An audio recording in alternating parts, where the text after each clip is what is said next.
ظلہ العالی والنورانی نے ایک پاکھنڈی نرسنگانند کو مباہلے کا چیلنج پیش کیا،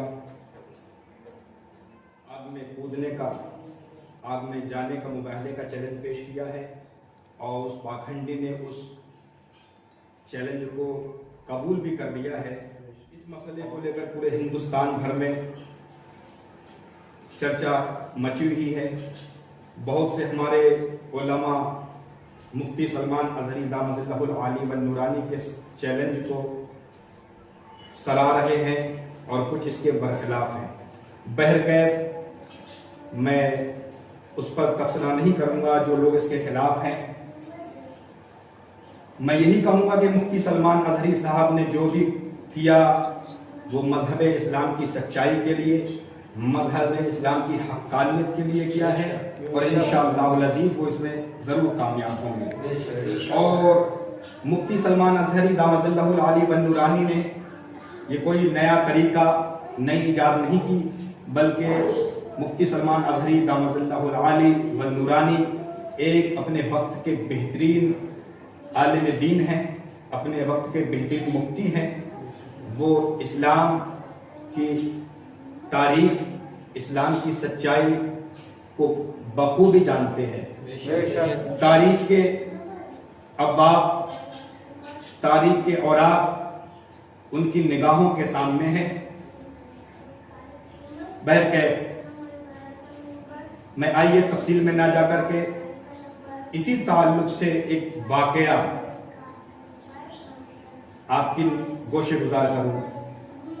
ابھی کچھ سال پیشتر 1998 میں فروری کا مہینہ تھا، صوبہ سندھ کی سرزمین پر آقا کریم صلی اللہ علیہ وسلم کے حاضر و ناظر اور اختیارات کو لے کر کے دو بھائیوں میں بحث و مباحثہ ہوا۔ دو بھائی، ایک وہابی عقیدے سے تعلق رکھتا ہے اور دوسرا بھائی سنی بریلوی عقیدے سے تعلق رکھتا ہے۔ جو اہل سنت والجماعت سے تعلق رکھتا ہے اس مرد مجاہد کا نام ہے محمد پناہ ٹوٹانی، اور دوسرا جو وہابی عقیدے سے تعلق رکھتا ہے، وہابی عقیدہ کیا ہے؟ وہابیوں کا یہ عقیدہ ہے کہ نبی حاضر و ناظر نہیں ہے، ان کو کوئی اختیار نہیں، معاذ اللہ۔ اس کا نام ہے ہارون۔ اس ہارون نامی شخص میں اور محمد پناہ ٹوٹانی، ان دونوں بندوں میں بحث و مباحثہ ہوا۔ محمد پناہ ٹوٹانی کا یہ عقیدہ ہے، وہ یہ کہتے تھے کہ اللہ کی عطا سے میرے پیغمبر، میرے نبی حاضر و ناظر ہیں اور صاحب اختیار ہیں۔ تو وہیں وہ وہابی عقیدہ رکھنے والا ہارون نامی شخص کہتا ہے کہ نبی حاضر و ناظر نہیں ہے اور انہیں کوئی اختیار نہیں ہے، معاذ اللہ۔ دونوں میں بحث و مباحثہ طول پکڑتا چلا گیا اور لوگوں کا ہجوم لگتا چلا گیا۔ لوگوں کا ہجوم، بہت زیادہ کثیر تعداد میں لوگ جمع ہوئے، دونوں میں بحث و مباحثہ۔ جب گفتگو کا کوئی حل نہ نکل سکا تو دونوں طرف کے لوگوں نے کہا، یا محمد پناہ ٹوٹانی نے جذبات کے عالم میں عشق رسول میں ڈوب کر کے یہ جملہ کہا، اے ہارون، تو بھی اپنے آپ کو اسلام سے منسلک کرتا ہے، تو بھی نبی کا کلمہ پڑھتا ہے لا الہ الا اللہ محمد رسول اللہ، اور میں بھی وہی کلمہ پڑھتا ہوں لا الہ الا اللہ محمد رسول اللہ صلی اللہ تعالی علیہ وسلم۔ تو کہتا ہے میرا مذہب سچا ہے اور میں کہتا ہوں میرا مذہب سچا ہے۔ تو کہتا ہے تیرا فرقہ سچا ہے، میرا فرقہ سچا ہے، اور میں کہتا ہوں میرا فرقہ سچا ہے۔ لیکن میں نے یہ حدیث بھی پڑھی ہے، اپنے علماء ربانین سے سنی ہے۔ میرے نبی کی امت کے علماء فرماتے ہیں کہ میرے نبی نے ارشاد فرمایا، میری امت میں 73 فرقے ہوں گے۔ قوم بنی اسرائیل 72 فرقوں میں بٹ گئی، میری امت 73 فرقوں میں بٹ جائے گی۔ میرے پیغمبر نے ارشاد فرمایا 72 جہنم میں جائیں گے، ایک جنت میں جائے گا۔ عزیزان ملت اسلام، واقعہ سنانا مقصود، بہت مختصر لفظوں میں میں آپ کے سامنے حدیث پاک پیش کر رہا ہوں۔ صحابہ نے پوچھا تھا یا رسول اللہ اللہ جنت میں کون سا فرقہ جائے گا؟ میرے پیغمبر نے ارشاد فرمایا تھا ما انا علیہ و اصحابی، جو میرے اور میرے صحابیوں کے عقیدے پر ہوگا، اے صحابیوں جو میرے عقیدے پر، میرے طریقے پر، اور اے صحابیوں تمہارے طریقے پر، تمہارے عقیدے پر ہوگا، وہی جنت میں جائے گا۔ محمد پناہ ٹوٹانی نے کہا تھا میرے نبی کریم صلی اللہ علیہ وسلم کا یہ عقیدہ ہے اور سارے صحابہ اکرام کا یہی عقیدہ ہے کہ اللہ نے اپنے محبوب کو حاضر و ناظر بنا کر کے بھیجا ہے۔ ہمارا یہ عقیدہ ہے، میرے نبی کا یہ عقیدہ ہے اور سارے صحابہ کا یہ عقیدہ ہے کہ اللہ نے اپنے محبوب کو مالک و مختار بنا کر کے مبعوث فرمایا ہے۔ اصغر ملت اسلامیہ حضرات گرامی محمد پناہ ٹوٹانی نے کہا تھا جب بحث و مباحثے سے کوئی حل نہیں نکل رہا ہے، نہ تو عالم ہے نہ میں عالم ہوں، نہ تو مناظر ہے نہ میں مناظر ہوں، اچھا آؤ ایک صورت ہے، اگر سچائی کی ایک صورت ہے، لوگوں نے کہا تھا وہ کون سی صورت ہے؟ محمد پناہ ٹوٹانی نے جواب دیا تھا اسی سندھ کی سرزمین پر، اسی گاؤں کے اندر ایک بہت بڑا آتش کدہ تیار کرتے ہیں، آگ جلاتے ہیں، اور جب آگ بھڑک جائے گی، آگ بھڑکنے لگے گی، آگ کے شعلے بھڑکنے لگیں گے تو ہم دونوں اس آگ کے اندر چھلانگ لگائیں گے، اس آگ کے اندر داخل ہوں گے، جو جل جائے گا اس کا فرقہ جھوٹا ہوگا، جو بچ جائے گا اس کا فرقہ سچا ہوگا۔ عزیزان ملت اسلامیہ لوگوں نے کہا تھا بات ٹھیک ہے، مباہلے کا چیلنج کیا گیا، محمد پناہ ٹوٹانی نے مباہلے کا چیلنج پیش کیا تھا، سامد مقابل کو چیلنج قبول کرنا پڑ گیا، اور وہ دن بھی آیا، وہ تاریخ بھی آئی کہ سندھ کی سرزمین پر اس گاؤں میں بہت بڑا آتش کدہ تیار کیا گیا، اور جب آگ بھڑک گئی، آگ کے شعلے بھڑکنے لگے تو محمد پناہ ٹوٹانی جو ایک عاشق رسول ہے اور ہارون نام یہ بھی کلمہ پڑھنے والا ہے، یہ بھی اپنے آپ کو مسلمان کہتا ہے لیکن عقیدہ اس کا غلط ہے، دونوں آگ میں کود جاتے ہیں۔ محمد پناہ ٹوٹانی نے اس ہارون نامی شخص کا ہاتھ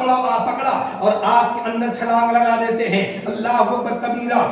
محمد پناہ ٹوٹانی بیان فرماتے ہیں کہ ہم دونوں آگ کے اندر داخل ہوئے لیکن میں دیکھ رہا ہوں کہ آگ کسی کو نہیں جلا رہی ہے، دونوں محفوظ ہیں، دونوں آگ کے اندر صحیح و سالم ہیں۔ میرے ذہن میں یہ سوال پیدا ہوا اگر ہم دونوں ہی آگ کے اندر محفوظ رہے تو پھر فیصلہ کیسے ہوگا کون سچا ہے کون جھوٹا ہے، کون صحیح ہے اور کون غلط ہے، کس کا فرقہ سچا ہے کس کا فرقہ جھوٹا ہے؟ یہ ذہن میں سوال ہی پیدا ہوا تھا، اچانک فوراً میرے کانوں میں ایک آواز سنائی دی، آواز آئی اے محمد پناہ ٹوٹانی، اے رسول ہاشمی وقار کے عاشق، اس گستاخ کا ہاتھ چھوڑ دے۔ جیسے ہی میں نے ہاتھ چھوڑا محمد پناہ ٹوٹانی بیان فرماتے ہیں ادھر ہاتھ کا اس ہارون کا ہاتھ میں نے جیسے ہی چھوڑا فوراً ایک آنکھ کا شعلہ بھڑکا اور اس کی پیشانی سے جھلساتا ہوا اس کے پورے بدن پر آ گیا اور وہ ہارون نامی شخص جھلستا ہوا آگ اس کے جسم کو لگ گئی اور چیختا چلاتا آگ کے باہر ہو گیا ہے۔ اللہ کو بتایا محمد پناہ ٹوٹانی بھی آگ سے باہر تشریف لاتے ہیں۔ لوگوں نے دیکھا کہ ہارون جل رہا تھا، ہارون چیخ رہا تھا، ہارون چلا رہا تھا، ہارون سرک رہا تھا، ہارون آہو فغا کر رہا تھا۔ اللہ اکبر کبیرہ۔ لوگوں نے فوراً اس کو اسپتال بھیج دیا اور محمد پناہ ٹوٹانی کے مخالفین نے اس محمد پناہ ٹوٹانی سے کہا اے محمد پناہ ٹوٹانی تم نے اس کو آگ میں دھکا دے دیا ہوگا، تم خود آگ میں نہیں گئے ہو۔ اللہ اکبر کبیرہ۔ محمد پناہ ٹوٹانی نے کہا نہیں میں بھی آگ میں گیا تھا۔ کہا نہیں اگر تم سچے ہو، پھر لوگوں نے مخالفین نے اس کو ابھارا، کہا اگر واقعی تو سچا ہے، تیرا فرقہ سچا ہے، مذہب اہل سنت والجماعت سچا ہے، اگر یہ فرقہ سچا ہے، یہ فرقہ جنتی ہے تو جا تو دوبارہ آگ میں جا کر کے بتلا، تو دوبارہ آگ میں جا کر کے دکھا۔ محمد پناہ ٹوٹانی دوبارہ آگ کے اندر تشریف لے جاتے ہیں۔ تاریخ گواہ ہے کہ محمد پناہ ٹوٹانی آگ کے اندر 11 منٹ تک مسلسل آگ کے اندر رہے۔ محمد پناہ ٹوٹانی جب آگ سے 11 منٹ کے بعد باہر تشریف لاتے ہیں، لوگوں نے پوچھا تھا اے محمد پناہ ٹوٹانی تو بھی کلمہ پڑھنے والا ہے؟ وہ بھی کلمہ پڑھنے والا تھا، اسے آگ نے جلا دیا اور ہم نے ٹائم دیکھا تو 11 منٹ تک آگ کے اندر رہا، یہ بتا تو محفوظ کیسے رہا، سلامت کیسے رہا؟ تیرے جسم کو آگ نے کیوں نہیں جلایا؟ تیرے جسم پر جو لباس ہے اس کو آگ نے کیوں نہیں جلایا؟ تو محمد پناہ ٹوٹانی نے جواب دیا کہ میں رسول ہاشمی وقار کا سچا عاشق ہوں، میرا عقیدہ سچا ہے، میرا مذہب سچا ہے، میرا ایمان صحیح و سالم ہے، میرا عقیدہ سچا ہے اور اس کا عقیدہ جھوٹا تھا، اس لیے آگ نے اس کو جلا دیا میں رسول ہاشمی کا سچا عاشق ہوں، میرا عقیدہ سچا ہے، اس لیے رسول ہاشمی وقان نے مجھے بچا دیا۔ سبحان اللہ، نعرہ تکبیر، اللہ اکبر، نعرہ رسالت، رسول اللہ، مذہب اسلام زندہ باد، مذہب اسلام زندہ باد، مذہب اسلام زندہ باد۔ عزیزان ملت اسلامیہ، محمد پناہ ٹوٹانی بیان فرماتے ہیں میں نے کیا دیکھا کہ میں آگ کے اندر 11 منٹ تک رہا اور نبی کریم صلی اللہ علیہ وسلم پر درود پاک پڑھتا رہا، اور آگ کو میں نے دیکھا آگ مکمل آگ سبز ہو گئی تھی، گنبد خضرا کے رنگ میں ہو چکی تھی اور گنبد خضرا کی شکل اختیار کر چکی تھی۔ اللہ اللہ، محمد پناہ ٹوٹانی ایک چیز اور بیان فرماتے ہیں جب باہر تشریف لائے کہ میں لوگوں سے کہتے ہیں لوگوں یہیں تک نہیں بلکہ میں نے دیکھا کہ میرے آقا کریم صلی اللہ علیہ وسلم تشریف لے آئے ہیں، مجھے آقا کی زیارت بھی ہو گئی اور آقا نے مجھے اپنے سینے سے لگا دیا۔ سبحان اللہ، سبحان اللہ، نعرہ تکبیر، اللہ اکبر، نعرہ رسالت۔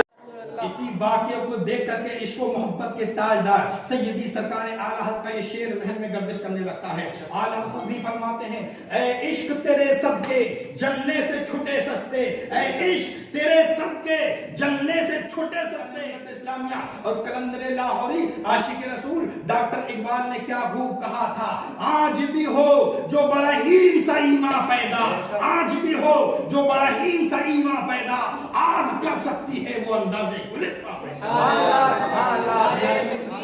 مختصر لفظوں میں بتانا چاہتا ہوں اس بے باک، اس گستاخ صرف اسلام کا ہی دشمن نہیں، وہ نرسنگانند سرسوتی بلکہ انسانیت کا بھی دشمن ہے۔ اس گستاخ رسول نے، اس اسلام کے دشمن نے، اس